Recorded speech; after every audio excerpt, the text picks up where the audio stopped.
Digital platform देख रहे हैं आप। मैं हूं आपके साथ अंजीत और मेरे साथ है मेरे सहयोगी संजय यादव।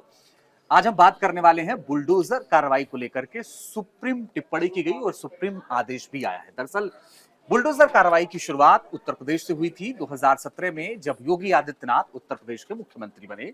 उसके बाद इसका जो विस्तार है वो और कई राज्यों में हुआ, मध्य प्रदेश में हुआ, फिर बाद में जब राजस्थान में हुआ, सरकार आ गई तो राजस्थान में हुआ, तमाम जगहों पर आया। लेकिन सुप्रीम कोर्ट फिलहाल इस पर अब बहुत सख्त हो गया है और सुप्रीम कोर्ट ने सीधे सीधे ये कहा है कि जो भी ये कार्रवाई हो रही है वो ठीक नहीं है। इस तरह से बिल्कुल। संजय, आपको क्या लगता है? देखिए, सुप्रीम कोर्ट ये पहली बार नहीं दूसरी बार टिप्पणी कर चुका है, एक 2 सितंबर को और एक 12 सितंबर को, यानी कल आपने देखा होगा। लेकिन इन सब के अलावा मामला हाईकोर्ट भी पहुंचा था। एक मामला लोकल था, यूपी का ही था। उसमें कोर्ट ने भी पूछा कि आखिर किस आधार पर आपने ये कार्रवाई की है। सरकार, राज्य सरकार और जिला अधिकारी जो है इसका मामले का जवाब दे। लेकिन इन सब के अलावा आपको बता दें कि सुप्रीम कोर्ट की टिप्पणी दोनों बार अलग अलग तरीके से रही है। इवन यहां तक सुप्रीम कोर्ट ने कहा है कि अगर कोई अपराधी दोषी भी साबित हो जाता है तो उसके घर को बुलडोज करने की प्रक्रिया कहीं नहीं है, नियम के तहत नहीं है। ऐसे में पूरे परिवार को जूझना पड़ता है। क्या ये न्याय संगत है? इन तमाम पहलुओं को लेकर टिप्पणी है। लेकिन इसी को लेकर रोहन बताएंगे पूरी डिटेल से कि आखिर मामला क्या था और इस पूरे मामले पर दोनों बार की टिप्पणियां और उसके बाद अगला कदम क्या हो सकता है। संजय, एक बार देख ले, पिछली बार 2 सितंबर को सुप्रीम कोर्ट ने टिप्पणी की थी और कल एक बार फिर से टिप्पणी की है। इलाहाबाद हाई कोर्ट की भी टिप्पणी का जिक्र करेंगे हम। पहले सुप्रीम कोर्ट की बात कर लेते हैं। सुप्रीम कोर्ट का सीधा सीधा कहना है, एग्जांपल देते हुए, चाहे उत्तर प्रदेश हो, मध्य प्रदेश हो या राजस्थान हो, तमाम जगह बुलडोजर कार्रवाई चल रही है अपराधियों के खिलाफ। सुप्रीम कोर्ट ने साफ साफ यही कहा है कि अगर बेटा अपराधी है तो बाप के घर पर बुलडोजर आप क्यों चला रहे हो? ये तो कोई अर्थ नहीं हो गया। राजस्थान में अंजित हम जिक्र कर रहे थे अभी कि राजस्थान में जो पिछले दिनों कार्रवाई हुई थी कि मकान मालिक के घर पर बुलडोजर चल गया, लेकिन आरोपी था उसका किराएदार। तो ये तो किसी हद तक सही नहीं है ना। एक और उदाहरण बताओ। मध्य प्रदेश का एक मामला था, उसमें पथराव हुआ था। उसमें घर को अवैध बता के गिरा दिया गया और बाद में पता चला कि वो घर प्रधानमंत्री आवास योजना के तहत बना था। ये मामला बहुत चर्चित है। तो और बाद में फिर घर बनाना पड़ा सरकार को, दोबारा से। तो कहीं ना कहीं आप लॉ एंड ऑर्डर स्थापित करने के चक्कर में, कहीं ना कहीं अपराधियों में भय का माहौल पैदा करने के लिए आप बुलडोजर कार्रवाई तो आप कर रहे हो, लेकिन बाद में आपको ही बैकफुट पर आना पड़ रहा है। सुप्रीम कोर्ट आपको फटकार लगा रही है, तो ये गंभीर मसला है। इलाहाबाद हाई कोर्ट नहीं, सवाल ये भी हो जाता है कि बिना जांच पड़ताल के तोड़ दिया जाता है। अगर इंडिकेट हो गया कि वो उसका घर है, वहां पे रहता है, तोड़ दो। संजय, अभी कागजी तौर पर देखा ही नहीं जाता कि वो किसका है कि नहीं है। हाल ही में अयोध्या का आपने केस देखा होगा, जो मोहित खान था, मोहित खान रेप वाले मामले में। तो अभी तो आरोपी, मतलब दोषी तो साबित हुआ नहीं था, लेकिन उसके घर पर बुलडोजर चला दिया गया। बुलडोजर कार्रवाई होगी, पूरा घर मतलब जमींदोज कर दिया गया। एमपी के छतरपुर में भी अभी एक हाल ही में केस आया था। वहां भी पूरे घर को, वो आलीशान महल बना हुआ था, महलनुमा घर था, दोषी साबित नहीं हुआ, आरोपी था, बस केस में नाम आया था, तो बुलडोजर चला दिया गया। लेकिन 2 सितंबर के टिप्पणी के बाद राज्य सरकार ने, यूपी सरकार ने कोई शायद इस पूरे मामले पर अपना जवाब दाखिल किया था और उसने ये लिखा भी था कि न्याय संगत सारी कार्रवाइयां हुई हैं। न्याय संगत यूपी सरकार का जवाब तो मुझे जानकारी नहीं है उसकी। मैं आपको बताता हूँ पूरा विस्तार से कि यूपी सरकार करती क्या है और ये कार्रवाई होती कैसे है।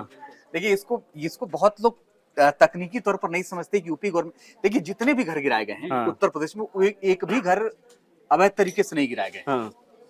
उसका ये जरूर हो सकता है कि तकनीकी आधार बना के गिराए हों, लेकिन वो नहीं गिराए। उसका कारण मैं बताता हूँ आपको। जब भी आप किसी विकास प्राधिकरण से उत्तर प्रदेश में घर का नक्शा पास करवाने जाते हैं, तो ये होता है कि आप जो नक्शा उनको देते हैं वो पास ही नहीं होता कभी भी, और जो पास होता है उसके हिसाब से आप घर नहीं बनाते, है ना। तो इसमें क्या होता है, जब भी कोई अपराध होता है तो उसी हिसाब से, उसी नक्शे के आधार पे या उसी तकनीकी आधार पर वो घर गिरा देते हैं। मैं बिल्कुल सही कह रहे हैं कि यूपी में इसीलिए ये मामला कोर्ट में स्टैंड ही नहीं होता है। ये हर बार ऐसे ही होता है। मतलब technically government is right, technically government सही है। और उसका मैं बताता हूँ, जैसे मान लीजिए कि ये तो देहात वाली बात है, तो थोड़ा सा उसमें व्यक्ति सही हो सकता है। लेकिन जो शहरीकरण हुआ है, जैसे गाजियाबाद हो गया, नोएडा हो गया, लखनऊ हो गया, गोरखपुर हो गया, बनारस हो गया, इलाहाबाद हो गया, जो ये विकास प्राधिकरण है, यहाँ पर आप लेके जाते हैं क्योंकि वो उस हिसाब से बनाते ही नहीं है, नक्शा ही चेंज हो जाता है। फिर क्या होता है, वो जो आप नक्शा देते हैं और जो आप नक्शा पास कराते हैं, 99% या 95% का वो आंकड़ा था कि उस तरह से घर ही नहीं बनते जो आप नक्शा पास करा के ले आते हैं। कुछ ना कुछ ऐसा कंस्ट्रक्शन, उसके बाद वो मौका मिल जाता है। और मैं एक उदाहरण और आपको देना चाहता हूँ रोहन, पिछले लोकसभा के इलेक्शन में और विधानसभा के इलेक्शन में भी जाने का मौका मिला। देखिए, ये बात सही है कि किसी का घर गिरा देना ऐसे वो कई बार उचित नहीं होता है, लेकिन इसका विस्तार कहां से हुआ? इसका विस्तार उत्तर प्रदेश से हुआ। जब 2017 में योगी सरकार आई, उसके बाद पोस्टर तक लग गए थे। आपको याद होगा, सीए के वक्त में जो प्रदर्शन हुए थे उसमें योगी सरकार ने तय किया था, योगी सरकार ने तय किया कि जो नुकसान हुआ है वो हम वसूलेंगे। और आप यकीन मानिए, मैंने वो बिल देखा था, उस बिल में जो लाठी चार्ज की लाठियां टूटी थी उसका बिल भी लगा था। जो जूते पुलिसकर्मियों के डैमेज हुए थे, उन जूतों का बिल भी लगाया गया था और वसूला गया था। ये सिर्फ इसलिए हुआ था ताकि सरकारी संपत्ति को कोई नुकसान न पहुंचाए और एक डर का माहौल, अराजक माहौल ना पैदा हो। मुजफ्फरनगर में लोगों ने ये कहा कि अगर जिस कार से वो आया वारदात करने के लिए, वो कार भी अपराधी है, जिस घर में वो रह रहा है वो घर भी अपराधी है, जो लोग सपोर्ट कर रहे हैं वो भी अपराधी है, तभी ये माहौल बनेगा।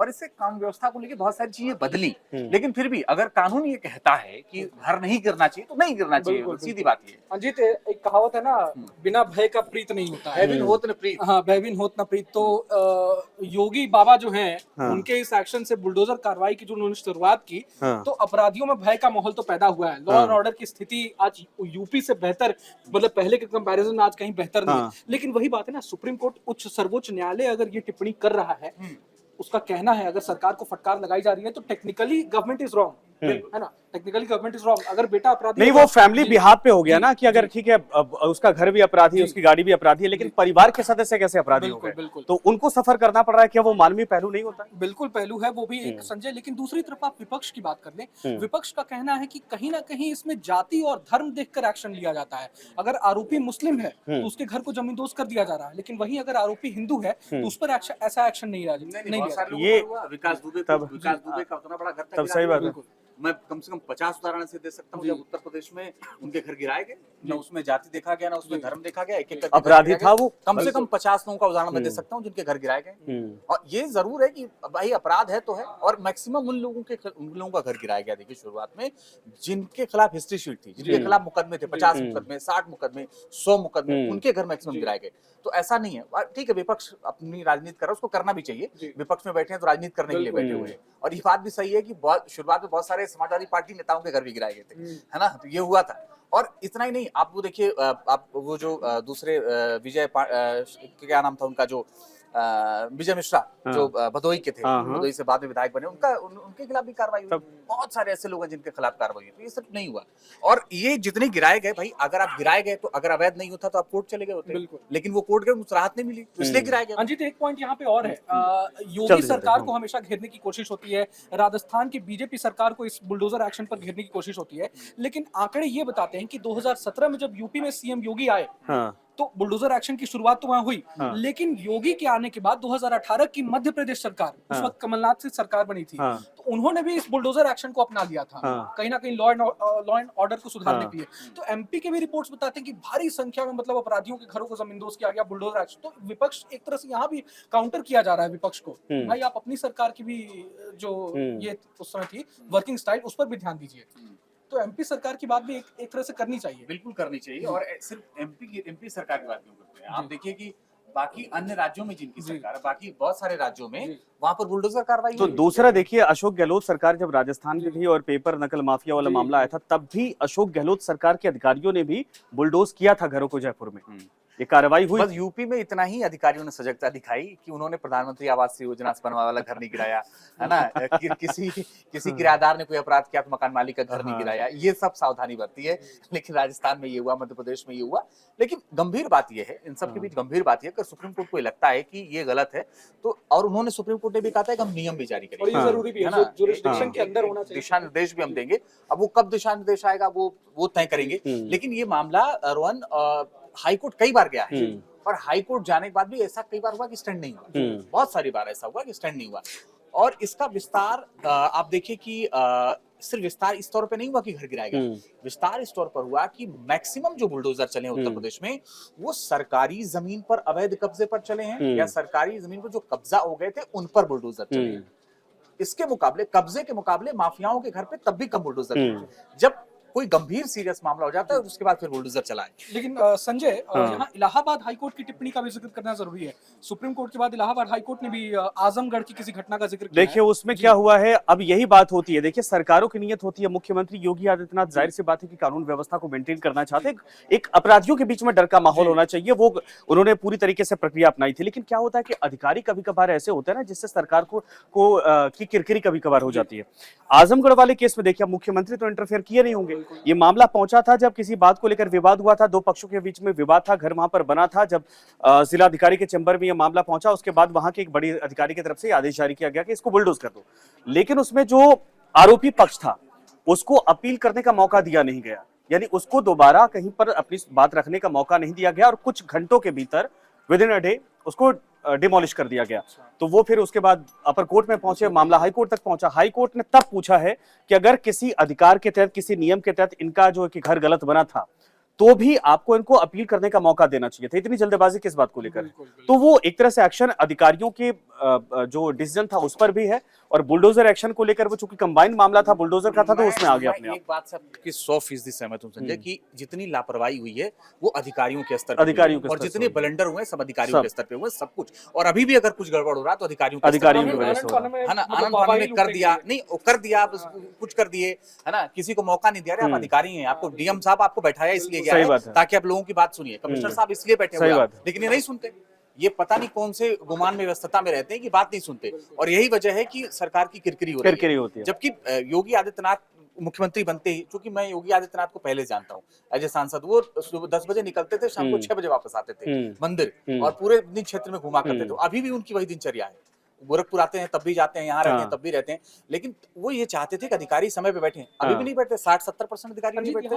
एक पॉइंट आप देख लें, यूपी में जो बीजेपी को नुकसान हुआ लोकसभा चुनाव में, तो उसके बाद ये कहा जाने लगा था कि ब्यूरोक्रेसी जो है यूपी की, वो मतलब अलग लाइन पे चल रही है, योगी सरकार की लाइन पर नहीं चल रही, अलग लाइन। तो ऐसा कहीं ना कहीं इसमें कुछ देखिए, ये तीनों राज्यों का मसला उठाया जा रहा है। जो अभी प्रधानमंत्री आवास योजना मध्य प्रदेश में ढाया गया, वो भी सरकार का फैसला उस तरीके से नहीं था, वो भी अधिकारियों की लापरवाही थी। झेलना किसको पड़ा? सरकार को। तो इस सरकार में भी मुख्यमंत्री योगी आदित्यनाथ की सोच को लेकर कोई सवाल किसी के पास नहीं। अब आप किसी भी राज्य में चले जाइए हिंदुस्तान के, वहां से कहते हैं कि ऐसे सीएम है जो स्ट्रेट फॉरवर्ड अपनी थिंकिंग को लेकर चलते हैं, लेकिन जब अधिकारी होते हैं उनको लगता है कि अगर ऊपर से इतनी हमें अथॉरिटी मिल गई है तो उसके बाद चीजें अपने हिसाब से, अपना पावर, दबदबा, तमाम चीजों को मेंटेन करने के लिए वो करने लगते हैं, और वही कभी कभार वो नेगेटिव पड़ जाता है। जो ये तमाम केसेस आए हैं जो कंट्रोवर्शियल हुए हैं, ये अधिकारियों की सबसे बड़ी लापरवाही है। अच्छा, कल एक बहुत बड़ी खबर सामने आई थी, पीएम मोदी पहुंचे थे गणपति गणेश उत्सव में, महाराष्ट्र में chief justice of India CGI के उनके घर पहुंचे हुए थे, तो वो बहुत बड़ी हेडलाइन बन गई थी।